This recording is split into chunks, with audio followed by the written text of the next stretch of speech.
Guys, thank you for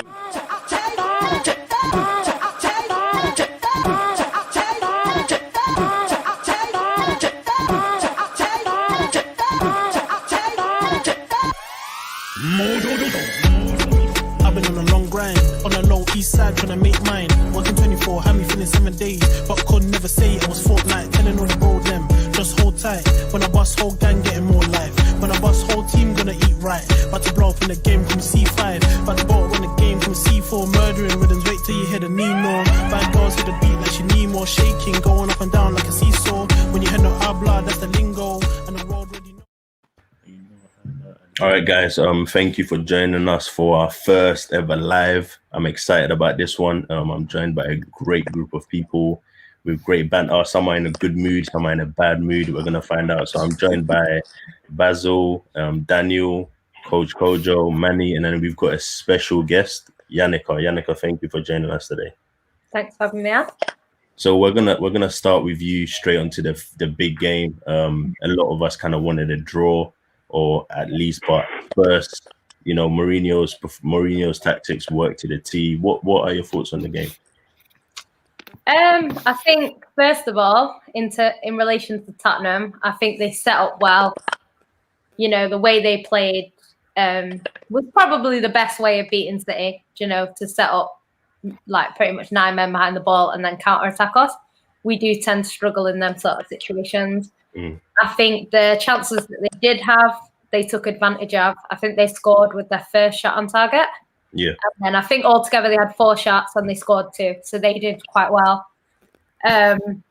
But yeah, I think City, I think City are to blame for what happened, because as much as Mourinho tactically had a good game, I think City didn't have a good game. So, you know, I think statistics-wise, I think we had 66% possession. That's normal for us. We had 22 shots, 5 on target. I think in itself, that's not enough. You know, you're having 22 shots, you need more than 5 on target. Yeah. And if you're getting 5 on target, you need to put at least 1 past the keeper, and we didn't do that. So I think we've got a lot of issues with our team going forward. So as good as it was from Tottenham, it wasn't good enough from us. So I think City is to blame for that loss. So would you say it's personnel, or is it to do with how Pep set up? I think Pep. I think the team that he put out was good enough to beat Spurs. Like he didn't put out a really bad team. I think everyone was quite happy with the lineup, you know, prior to the game beginning. I do think he takes a bit long to bring his subs on. That's been a problem for a while now. You know, you could see that game needed Foden. Foden and Torres link up well together. That didn't happen. I think there's too much pressure on De Bruyne to kind of do everything, and he can't. You know, when David Silva's there, he takes a lot of the pressure off. Now he's not. You know, I think he needs to kind of, if he brings on Foden, that helps out De Bruyne. So I think Pep needs a plan B. We've not had a plan B for years, even before Pep. So I don't know if we need to buy a different kind of striker, and that can be our plan B. I don't know. But something needs to change. I think there's a mentality issue as well. The morale seems quite low. They're very tired. We didn't get a pre-season. That excuse can't be used for too much longer. I think we need to sort it out. And also, I would say, my favourite player, when Fernandinho, when he doesn't play, it's a completely different story. And we don't get them results with Fernandinho in the midfield. So. Dan, coming to you with Yannicka talking about Fernandinho, do you think they adequately replaced him with Rodri, or do you think that's something they still need to look for another Fernandinho? Yeah, they definitely need to look for another player that's similar to Fernandinho. I think on the ball, Rodri is brilliant. He can keep it ticking. He's good under pressure, in my opinion. I can see Basil doesn't agree with me. But, but I think when City lose the ball, Rodri is way too slow to cover ground. And way too slow to go. And it cost City. It cost City a lot. And I think that's how City concede a lot of the goals. So I think they need to get a DM that has more legs in him. But me personally, I don't think Rodri was that bad on Saturday. I personally wasn't too pleased with Bernardo Silva's performance. I felt that he was hiding sometimes. I felt that he didn't want to receive the ball in between the lines. Cancelo was playing as more of a midfielder than Bernardo Silva, and for me, that's a disgrace. So they missed Foden a lot.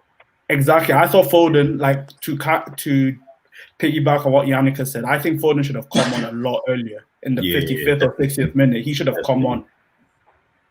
I think that's kind of like the risk you run when you play someone who's primarily a wide player in the middle, because if you look at the goal they conceded first as well, he didn't know how to close down and Ndombele sort of like went away from him instead of going towards him. And when you do that, you now force our players to have to make a decision.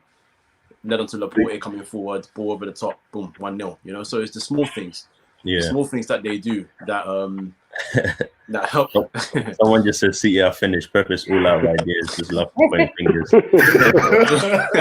Do you know what though? Is Bernardo Silva getting away with being a one-season wonder? Yannicka, let you watch him every week. Is he getting away with being a one-season wonder? He's a real one-season wonder. Do you know what? When he was at Monaco, he mashed us up big time. That's why we bought him, because he mashed us up. And he was fantastic. He came, I think his first season didn't start too well. Oh, then he did it? Okay. Yeah, then his second, I think it was his second season where he was brilliant. Yeah. And he was one of our best players. Yeah. Because remember, we didn't have De Bruyne. De Bruyne was out the whole season. So we had him, and he really did fill in for De Bruyne that season. He was brilliant. And then after that, he's kind of fell off a bit. I think the problem with him is because of our squad, he doesn't get that many performances back to back. So it's kind of like he comes in, he plays 1 or 2 games, then he's out, then he'll come back, then he plays 2 games. So I think maybe if he was playing consistently, his form would be better. And I think when De Bruyne was out, he was playing more consistently because we needed him, and that was why he was better. So I don't know if it's that. I don't think City are finished. I think we're kind of, because of who's left, I think we're kind of going through a little bit of a transformation sort of thing. Transition. That's it. Is this season a write-off then? I think it's a bit early because everyone's not looking great. Like it's a write-off for Arsenal and United though. So don't worry. What are you doing? No, what are you doing? What are you doing? Good. I think every team that I'm watching, they don't particularly look great. Like I'll watch City. We played okay yesterday. Yeah. If we were clinical, which we normally are, we're not scoring goals. You get something out of that, yeah. We would have scored 2 goals yesterday. It ain't finishing 2-0 Spurs. Do you know what I mean? So I think City have themselves to blame going forward. I think that's our main issue. I think we scored 10 goals. Calvert-Lewin has scored 10 goals himself. Yeah. So we need to do better going forward. Defensively, we've got a bit better, which we did last season. We weren't great. I was looking at what we've conceded this season so far. I think we conceded 10. I think Liverpool have conceded 15. Okay. We get it. That is okay. It's not as bad as some people are making out. But I think it's not finished. But I think if we continue like this and we don't get a run of wins, we will struggle to win the league. But I think we're better in the Champions League, so I don't know if the players have kind of got the eyes on that. Yeah. And that's why the Prem's so poor, who knows. But personally, I think it's a risk to put all your eggs in a Champions League basket. Yeah. So I'd rather we don't do that, but knowing City, we probably will. So Basil, you're an expert in underperforming wingers. What do you think of Mahrez? What are your thoughts on Mahrez? Are you having a laugh? You know, talk to me about Mahrez. You know, I think he's been unfairly criticised. And the reason why I say this, I think people like exaggerating sort of how bad his performances have been this season. I think he's been a bit inconsistent, but I think he's sort of the maverick in City, because I think everyone else plays sort of the same system where pass and move, where he's really the only person there who's willing to take on a few players, cut back, add a few tricks and skills to his game. And I think he offers City something very different, because I think when Bernardo was playing out wide on the right, it was all predictable. He's going to keep the ball, keep it fancy, and look to link up with players. And I think ultimately when teams sort of understood that, they could set up against that. Whereas I think Mahrez offers you something different. And I think even the match against Tottenham and even the match prior, it was just a bit wasteful in the final third. But not many players would have found themselves in positions that he got himself into, or even drove with the ball in the manner that he did to create some of the opportunities. I think right now he's going through a little rough patch at City, but I think he'll pick up once again. I don't think he's been as bad as what people say he is. I think he's one of the better players in the league, and I think like I said, because the team itself isn't ticking, he's not looking good. But I think once the team get firing again, I think he'll be one of the key players for City. Yeah, and coach, quick one, asking a question about Pep's new contract. Yeah, do you think it's a good idea, or is it because we've spoken about his ideas for so long and how he gets stale after a while, and the players don't take to his ideas as well, and then he goes and signs another 2 years? Do you think that was a good idea, or? It was, for me, it was their only option, because you spent so many years before building the club for Pepe. You brought in his men, you brought in the type of players that he wanted, and then you eventually brought Pepe in. So right now it's Pepe or bust, in my opinion. I don't know who else they would look at and say he can carry on having a laugh. That comment is so rude. I hear you. But they had to give him a contract, because who else did they go for next? That's the Yannicka, would you have taken Poch, or you're happy with Pep? Do you know what? I think I love Pep. I'm a big Pep fan. Do you know what I mean? I think he gets unfairly criticised, because I'm sure if you said, if someone said to you, would you have a manager that comes in and wins you back-to-back titles and wins, I think, 8 trophies in 4 years, you'd be saying, yeah, I'd take them all day. And there's no guarantee that Poch is going to come in and be successful at City. He could come in and, we might not do well. So there's never a guarantee. Obviously, you get winners. Pep's a winner. Mourinho's a winner. You get people that come in where you kind of guaranteed a trophy, but even then, it's not 100% going to be that trophy that you want. So anyone's kind of a risk. I would keep Pep. I think there is some sort of behind the scenes kind of stuff going on, because they don't. Is that Messi you're talking about? Someone said Pep only signed a contract, an extension, because he knows he's getting Messi. Is that the rumors in the Man City camp? Oh, well, do you know what? I would love Messi. I love Messi. He's obviously, in my opinion, the best player in the world. He is. Don't worry. Don't listen to him. If he comes in, the mentality shift alone would be worth it. Even if he didn't touch the ball, didn't play a game. Yeah. Everyone's going to step their game up because Messi's there. So I think it will help City in general, even if he didn't come and play. And obviously, what he's like on the pitch. So I'd love it. I don't think so. Let me tell you why. I think he'll still perform, but I think it could be to the detriment of City, because Barcelona have been built to cater to Messi and allow him to sort of walk around and not do much running or much hard work. And think about the way City perform is about people pressing, about high energy for most of the time. Messi's not going to give you that. So at some point, it's Messi. It's Messi. Don't give me that. Harold, can I tell you something? Yeah, even Pepe is dribbling guys in this league. So what do you think Messi's going to do?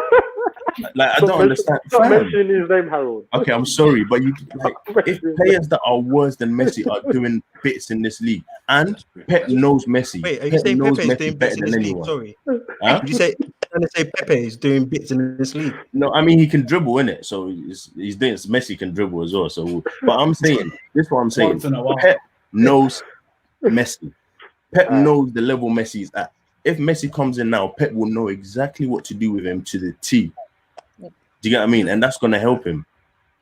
Someone said Poch is a fraud. Nah, man. Poch is not a fraud, man. You take him over Arteta. You would take him over Arteta. Let's not start that.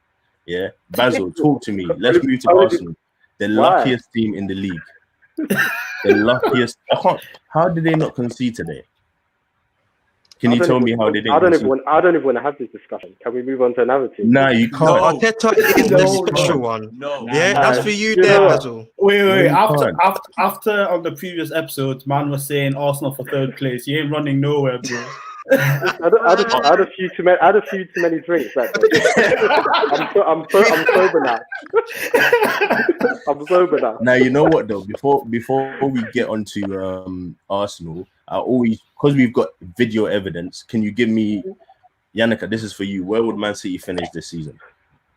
Oh, do you know what? This league's a bit different this year, because normally you can kind of see teams are running away with it. Teams are like, but I think everyone's lost at least one game. It's early days. I don't think anyone, obviously Spurs aside, and maybe, other teams in like little bits like Chelsea, you know what I mean? But in general, most people don't particularly look that good either. Yeah. Like, even what I'm seeing, like I watched City yesterday, we weren't terrible. Yeah, you weren't. In terms of the scoreline, I don't think it was a 2-0 Spurs performance. Do you know what I mean? But then I watch Man United and they're rubbish and they win. Listen, no, that can't run. You see, if you man ain't gonna speak up, I'm gonna speak up. How dare you? How dare you? No, but Manny, is she wrong? No. Are we not? Is she wrong? Are you defending United? Manny, is she wrong? Is she wrong? Daniel, let him land. I'm leaving the stream. Bye. Oh, Bye. Now give me a position. I want that. I'm pressing for that. Good. Too many Man U fans on this anyway. Oh yeah. What do you want to say that again? Go on. Do you not want it? Sorry. Oh God, I don't know. Is it She wants to say 4. God, I think we have to get top 4, because even when we were terrible under Pep, we got top 4. Yeah. I think we've got a good enough squad to have a title race, but we need to pick it up from now. We can't be playing like this to January. Yeah. But I'd like to think that we can still win it. But if not, then I would say we have to be finishing second. Really, we can't really be finishing first. I'd say second at worst. First. Fair. Manny, I'm coming to you. So do you think Spurs are title challengers, or are they pretending? Do you know what? Yeah, deep down inside my heart, yeah, something's telling me that they can challenge, innit? However, Spurs, have this arrogance that I do not agree with and I do not like, yeah. I do not care if Jose Mourinho, is your manager, yeah. You have to respect yourself. Yeah, I'm having Spurs fans messaging me saying, oh, yeah, we're going to win the league. Let me say it, out of spite that, you're going to win the league. But don't come and tell me they're going to win the league, innit? But yeah, they can win the league, innit? They can do it. I think they're going to win the league. Wait, what? 100%. I think they're going to win the league. Tell it like, yeah. Wait, is it that easy to gain respect? Liverpool might bring it back home. No, but is it that easy to gain respect in this league? All you need is a couple of good weeks, and all of a sudden, we did that about Everton. They're going to win the league last season, or Leicester. Blah, Everton are pretenders. Basil, at the moment, we can't take your opinions because, Arsenal, I can't lie to you, it's a bit sticky. I'm not having that. Listen, I'm not taking Spurs serious, I'll be honest with you. I'm not taking them serious because every single time, it's so annoying. They don't have the minerals. They don't. But guys, what's going on here? Liverpool with one title in 30 years. Toby got injured yesterday. Toby got injured yesterday. They're going to miss him. Yeah. Bell, he just came to collect his money and chill. Yeah. And all they need is an injury to Kane or Son, and it's a different team. So I'm not. They're not a team that I'm looking at to take them serious. But let's move on to Arsenal. Dan, talk to me about Arsenal. Lucky, very lucky today. Where do I begin? That first half, it was literally one-way traffic. Leeds were just waves and waves. They got to the final third and they were a bit pretty with it until they finally realized that Bellerin is not all that. They can get him behind. He played well though. Allow him, man. He played well today. Nah, man. I think that pass he gave Saka is gassing everyone. There was a 3-on-1 in the first half. I think Basil remembers it. And he just flopped it. I didn't think it was that great. I think Leeds got in behind him way too many times. But as we've seen with Leeds this season, and as we saw with Leeds in the FA Cup game, they don't know how to score goals. They're very, very wasteful. They got into very, very good positions, but the finishing was very poor. But they're unlucky though. They hit the post and the crossbar so many times. They were unlucky, but you could also say Arsenal were unlucky because Saka had a good chance. Yeah. Aubameyang had a good volley, which he scuffed. If he hits that cleanly, Arsenal score a goal, and then they hold out. So also we're lucky that Leeds hit the post, but Leeds only have themselves to blame. And we can't talk about Arsenal without talking about that 72 million guy, Pepe. What was he doing? Basil, tell me about Pepe. What was he doing? Listen. Yeah, like, is that it for him then? Because Arteta said after the game he let the team down and the boys still worked hard. It looked like he wanted to just tell him, look, either go out on loan or like he wasn't interested in defending him or saying anything positive about him. I don't know. Can you send 75 mil out on loan? Nah, listen, they need to do one of two things.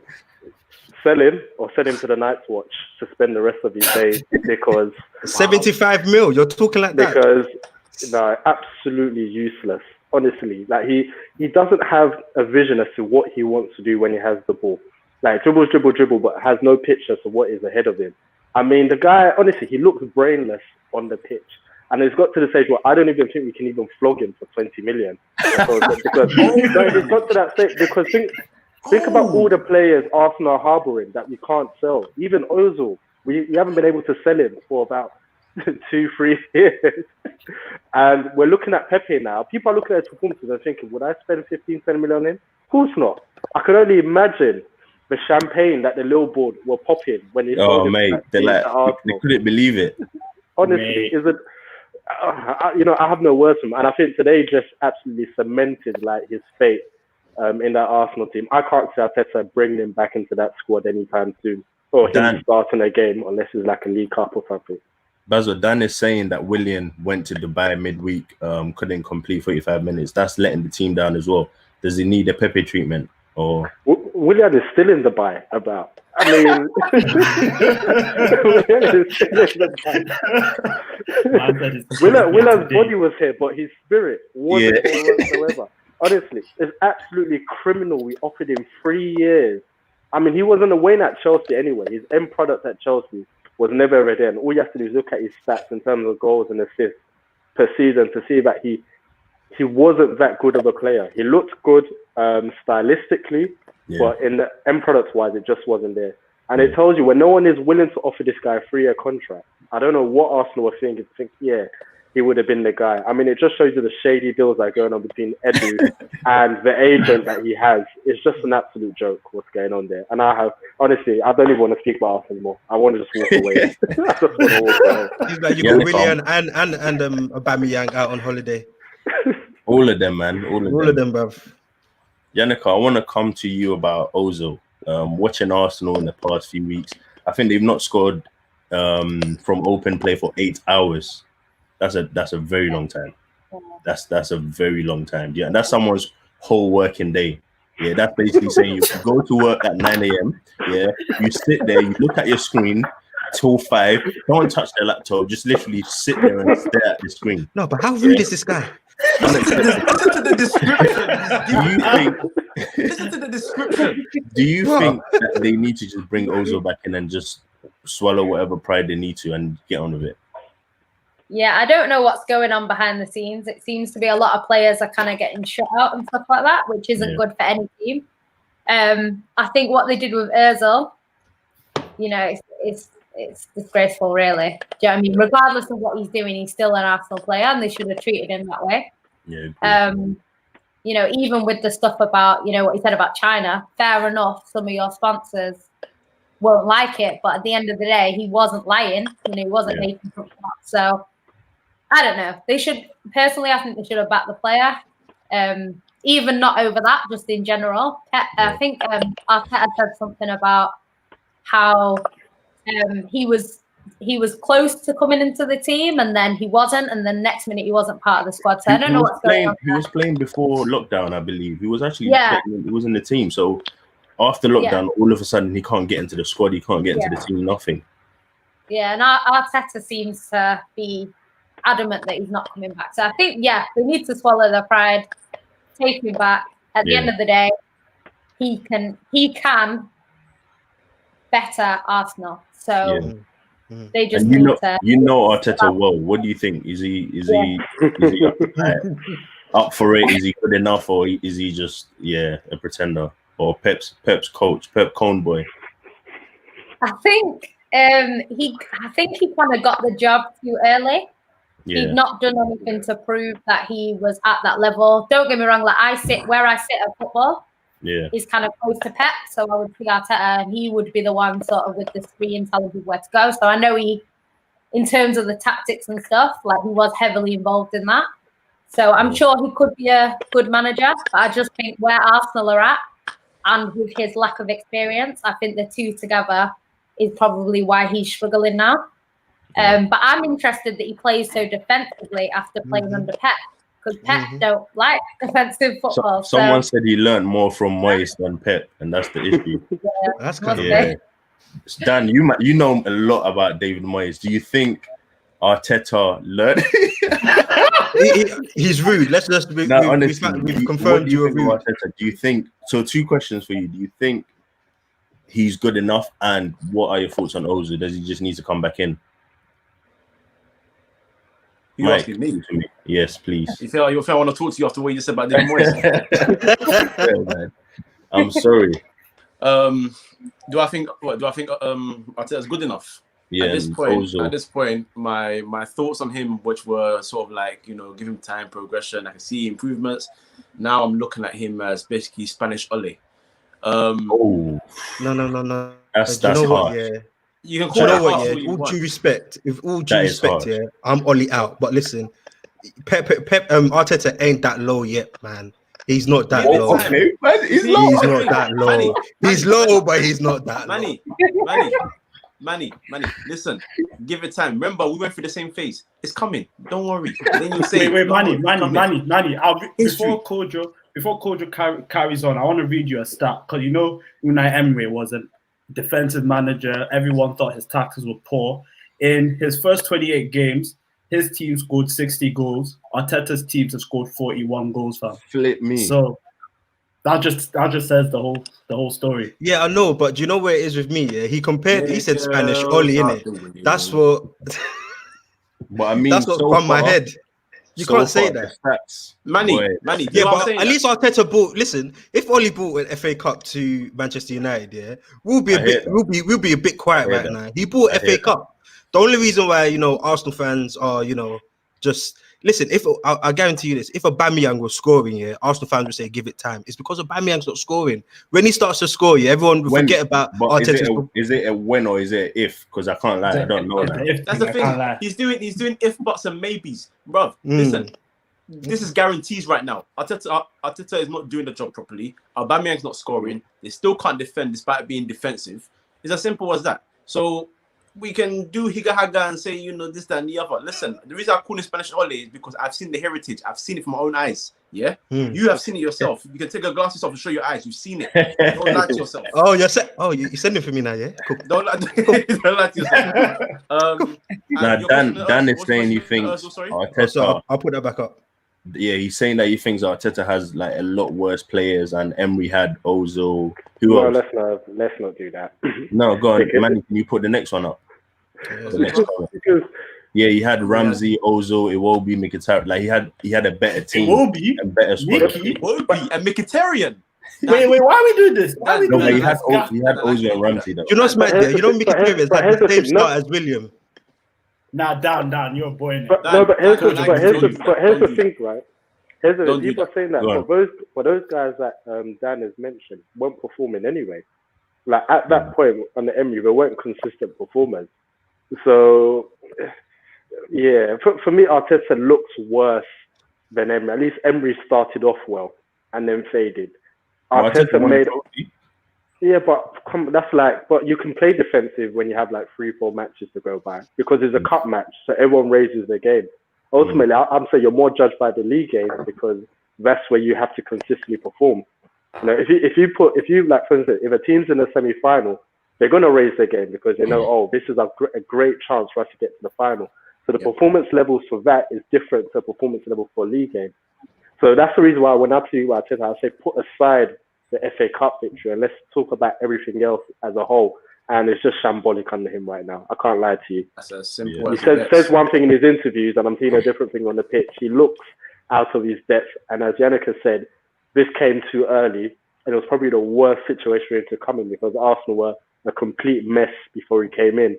And I don't think it was the type of role or the type of situation for a manager like Arteta, who has no experience whatsoever.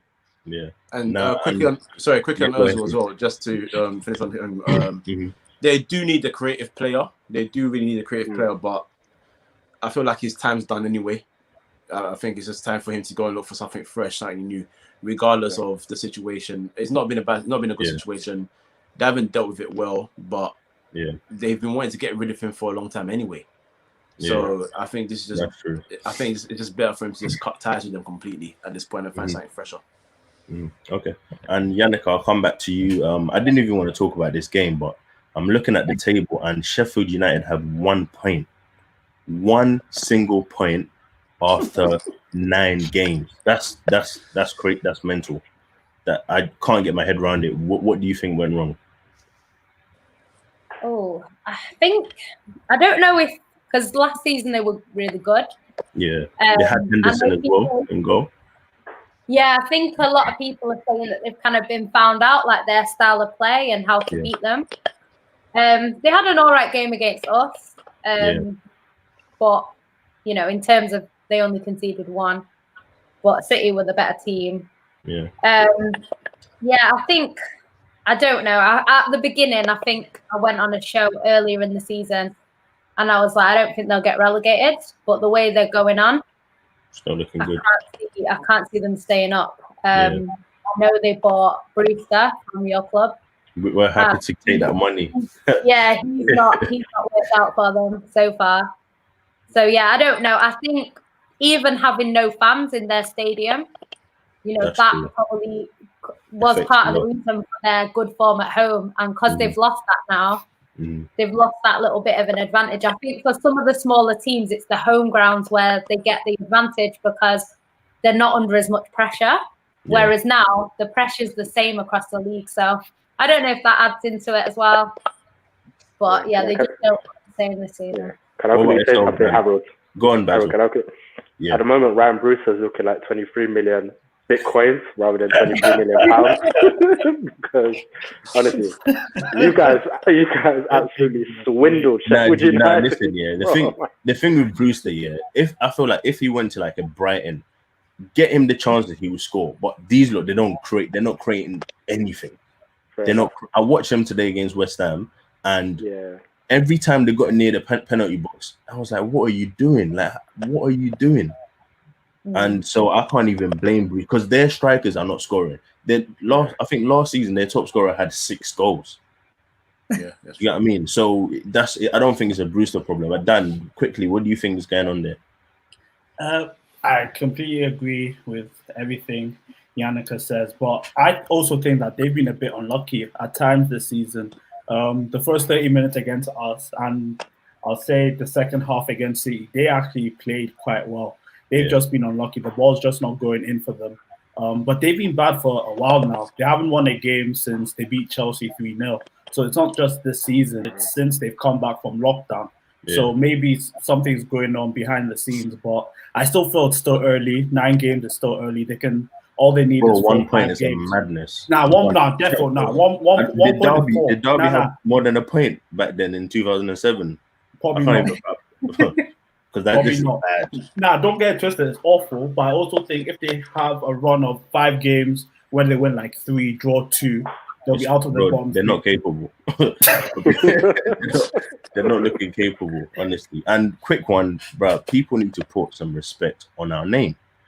Yeah, people need to put respect when you talk about our name. And nobody has mentioned Liverpool. You've got so many injuries. I can't see you beating Leicester. I can't see you winning this game. I can't see you doing that. 3-0. We just beat Leicester 3-0. Light work, bro. Do you know what I think that is, though? Tell me, Yannicka. Because, to be honest, you are grinding out wins even when you're not playing the best, which is like the champions. sign of champions. Yeah. Thank you. The Say one that again, thing I would please. say is Don't repeat yourself. Continue.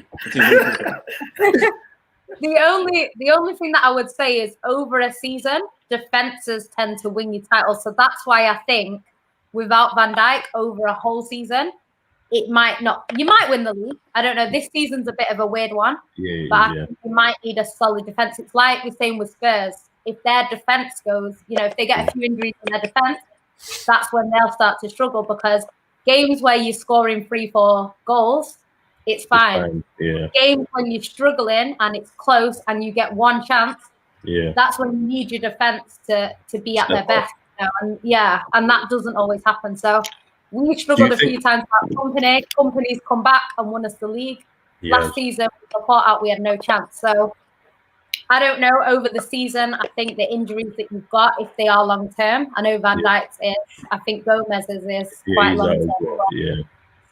So I think over the season is when you might struggle. Maybe around Christmas where there's loads of games. You're right. You think? But I don't think you're ruled out. A lot of people are still throwing your name in there because you're still grinding out wins. But everyone's been a bit dodgy this season, so it's really early to call. Normally at this stage, you can see who might win. Yeah. But I think this year it might even be in the new year when we're looking at. Normally at Christmas, if you top on Christmas, chances you win at a high. I think this year that's not going to be the case. So. Dan, do you think Matip and Fabinho are good enough to take Liverpool till January and maybe look to sign a new player and still stay in and around the top spot? I think they're definitely good enough. The only issue is I don't trust Matip to be fit for that long. I'm not going to lie. I think the last time he had a run of games for us was the start of last season. So I think that's a very, very big if. But if he stays fit, I think he's good enough. Both of them are good enough to keep us near the top of the table till January. Then we need to buy a defender. I ain't trying to hear it's COVID. We have no money. I don't care. Take out a loan. Do a Klarna deal. I don't care. Buy someone. I don't care. I ain't trying to hear nothing. So in January we need a centre back ASAP. Yeah. Dan, Mike, do you think are Liverpool your favourites? Who's your favourite at the moment?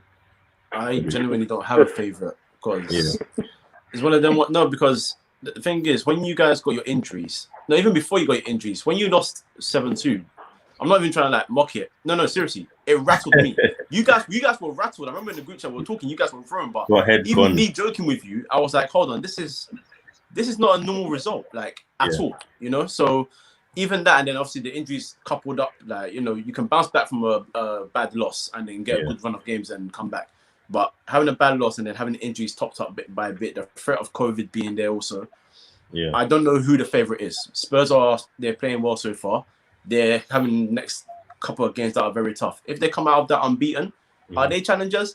I still don't know because they can go in March and completely capitulate. You know what I mean? So I don't want to call it now. I know that sounds like I'm sitting on the fence, but really and truly, it's going to be Liverpool top 1 week, then it'll be Chelsea, then it'll be Spurs, then out of nowhere, I don't know, Leicester will show their face, and then they'll go back down again, and then City will pop up out of nowhere. So I'm just taking my time, and then we'll see where it goes. Yeah. What about yourself, Basil? What do you think of Liverpool's chances and everyone else's? I think Liverpool will challenge, definitely. I think they're the only ones maybe showing a bit more consistency out of everyone. I don't think they will win the league. I think the injuries will take a toll, just because you guys won't be able to rotate as much. I think, surprisingly, I think Chelsea can win the league too, alongside Spurs. I think right now they're quietly going about their business. Defensively, they've improved, and they do have a lot of attacking and creative talent. And I think that could probably steer them towards a good title challenge come the end of the season, just because of the depth of quality that they have to play around with, and probably a bit more than other teams. City, I think City will scrape maybe third or fourth, only because they're inconsistent. But like I said, with City, they have the quality. It's just about them turning up at any time. So I'm unsure. But I think it'll be a funny title race this season. I think we won't really know who the real challengers are until maybe game 32, probably, because I think the results will be a bit inconsistent. Okay. All right, guys. I want to round up with this topic. It's a lot more serious than obviously the reviews. Again, Yannick, I'll start with you. So obviously we've seen the reaction to Greenwood and Foden breaking the rules with England. Even Rashford doing his best to help out the kids, and there's still some sort of backlash from the media. And at times, it looks like they know what they're doing in terms of kind of racially, picking out these players. in comparison to their white counterparts. What do you think of it, and what do you think needs to be done to change this? Been saying for a while. People might know, they might not. When I was at uni, I did my dissertation on racism in football. That was back in 2013. At the time, there wasn't a lot on it. It was kind of like, at the time, I was comparing like Wayne Rooney and Yaya, just the way they speak about them. Obviously, black players are always about their physicality. They're big, they're strong, you know, like Pogba. And then with the white players, it's like they're intelligent. You know, them sort of compliments that you don't really get when it's black people. So, yeah, I think it's really obvious. Obviously, Raheem called them out. And I thought that they would change because they've been exposed. But it seems to be that they just moved on from Raheem and now they're picking new targets. Obviously, I'm not a United fan. Don't like United at all. But I've been vocally backing Greenwood on this because I know it's bigger than him. It's bigger than him as a person. It's clearly, you know, him and Foden were in the same situation. If anything, Foden's a lot worse than him because Foden's actually got a girlfriend and a child. So out of the two of them, if anyone was going to get slated the way they have been, then it should have been Foden. Yeah. But saying that, I don't think Foden should be slated either. They're young boys. Yeah. They've made a mistake. You know, none of them need their name dragged through the mud. But I think Greenwood, the way they've been treating him is disgusting. And I think Man United need to come out and back their man. Because that's your player. I agree. And you have a responsibility as their employer to back them when they've not done anything wrong. So, yeah. Hey, you're spot on. I think that's where I love some managers like Mourinho and Klopp. They will come out and say, look, I see what you're doing. What you're doing is unacceptable. Because what's happening is there's been leaks from United that Greenwood is not like he doesn't work hard in training. He's losing focus. They need to come out and go, we know what you're doing. You should not be doing that. Harold, United have history with that though, because Ravel Morrison, after all these years of being slated, he had an interview with The Athletic, and he himself said that he had to take a specific type of tablets to deal with a condition that he had. But the rule being, if he took that, it would have led to him failing a drug test. United set Boy up with UEFA. They said no, United didn't chase up after that. That's the kind of thing that they did. You have to back your players. They are your players. And more than anything, when you are one of the top teams or the biggest team or whatever, no matter which club you are, if you're top of that upper echelon, you know your players will receive criticism for the slightest thing. So when it's coming to the issue of race now, you have to step up more than ever to go and help back your boys. But United won't see a damn thing. That's football heritage. That's real football heritage. Yeah, because I can't lie to you. If you want to take this serious, the same papers that are doing that, ban them from coming to your press conferences. Tell them you can't come. That you're gonna talk about my players this way. If that's what we're gonna do, don't come. Just stay away. Take whatever you can. And I think clubs. That's why all this kneeling. Get up, man. Why are you still kneeling when they're criticizing the player? You're listening to it. Just get up. There's no point. Basil, can you give us your views on that? Yeah, same thing as you said. I was going to say that gets to the point where you just start banning individuals, or at worst, the whole news corporation, anyone associated from your press conferences. And say, you're not coming, I'm not doing no, and then ban your players from doing interviews with any of them too, so that they have no content. And any content they have, you can say, well, it's all speculation. Yeah. Because at least that way, you put in some action. Same as with the taking the knee.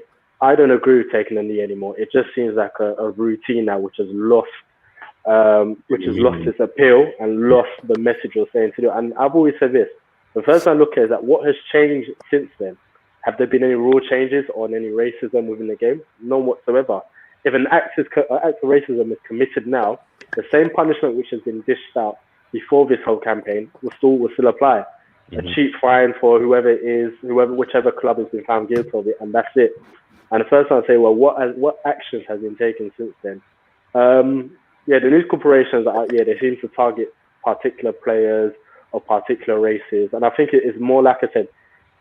They don't like the way that they've earned their riches. You know, it's sort of you need to earn in a particular way. They don't like the fact that they've done it via football. They're now rich footballers. They're now influential, and it doesn't follow maybe their view as to how maybe a black person should have earned their riches, because obviously naturally their mindset is that we shouldn't succeed in the manner that we're succeeding. I think it boils down to that mindset, which is why when you look at some of the articles just coming down, it's like, how dare someone like Marcus Rashford buy a profile of houses when he's come from in their eyes the estate, and the state shouldn't be able to buy that many houses, whereas when other people are doing it, they don't have a problem. And I'm like, until attitudes changes and we start to dish out proper punishment for this, even the press, you know, if I was a player, honestly, I'll be suing them left, right, and centre just to get my message across. You know, even if I don't win, but just to make a stand that, listen, if you're going to continue doing this, there will be backlashes.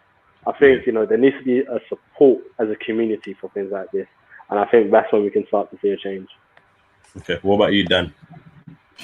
I think everyone is spot on, and I want to piggyback on what Basil said, that players should be taking a stand and actually calling out people, like not just the news corporation, the actual person that wrote the article will be like, don't do that again, because they need to feel pressure, because until that happens, it's just going to happen. Like Yannicka said at the start, Raheem Sterling called them up for the same thing. Raheem Sterling put up a picture of a white player and a black player spending money on a house. And what are they getting onto Marcus Rashford for doing? Spending money on a house. The exact same story.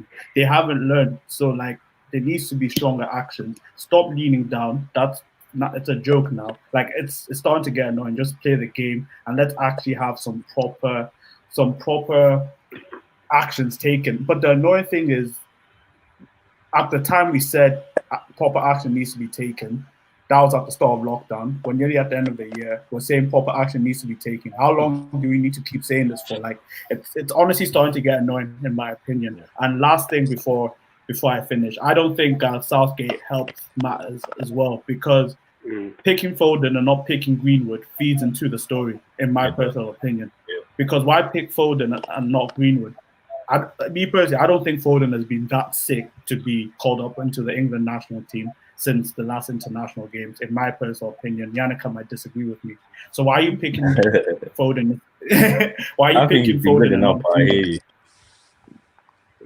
I think Greenwood has been okay, ahead of some players that have been picked, in my opinion. Harry Winks was picked, but I personally don't think he's been that great this season. So yeah, that's just my opinion on it all. Tommy, do you want to round up for us in terms of their players and how they're being treated for, you know, one person's buying a house and getting credits and the other person is buying a house and getting criticized? Yeah. You can hear me, yeah? Yeah, we can. Yeah. So the main thing with United is Maguire, with the whole beating up people in Greece thing. He was doing MMA in Greece. Now, there was not this type of backlash for stuff that there was evidence for. Yeah. The guy went to headbutt someone in Greece. They know him, came back to become Man United cap. Like, as soon as I saw the headline, I was like, if this guy is still Man United captain, I'm still going to support Man U now, you know, because I'm too old to face my team. But I'm not going to be I'm going to be very unhappy.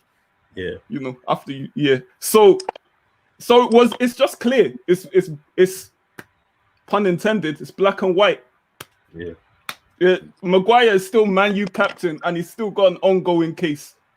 Yeah. And Greenwood, a young kid, that people make mistakes as a mate. If I was still judged by my mistakes as a kid, goodness me. Yeah. So that's as clear as I can make it. I mean, everyone said the right thing, so that's the only thing I can add, really. Like, Maguire is still Man U captain, and he does MMA part-time. Thank you so much for joining us today, guys. Oh, no problem. Yannicka, thank you so much for joining us and hitting us with your views. Hopefully, we can bring you back when City finish 5th. You know what I mean? Thank you so much, guys. Don't forget to like, comment, and subscribe. Thank you for joining us.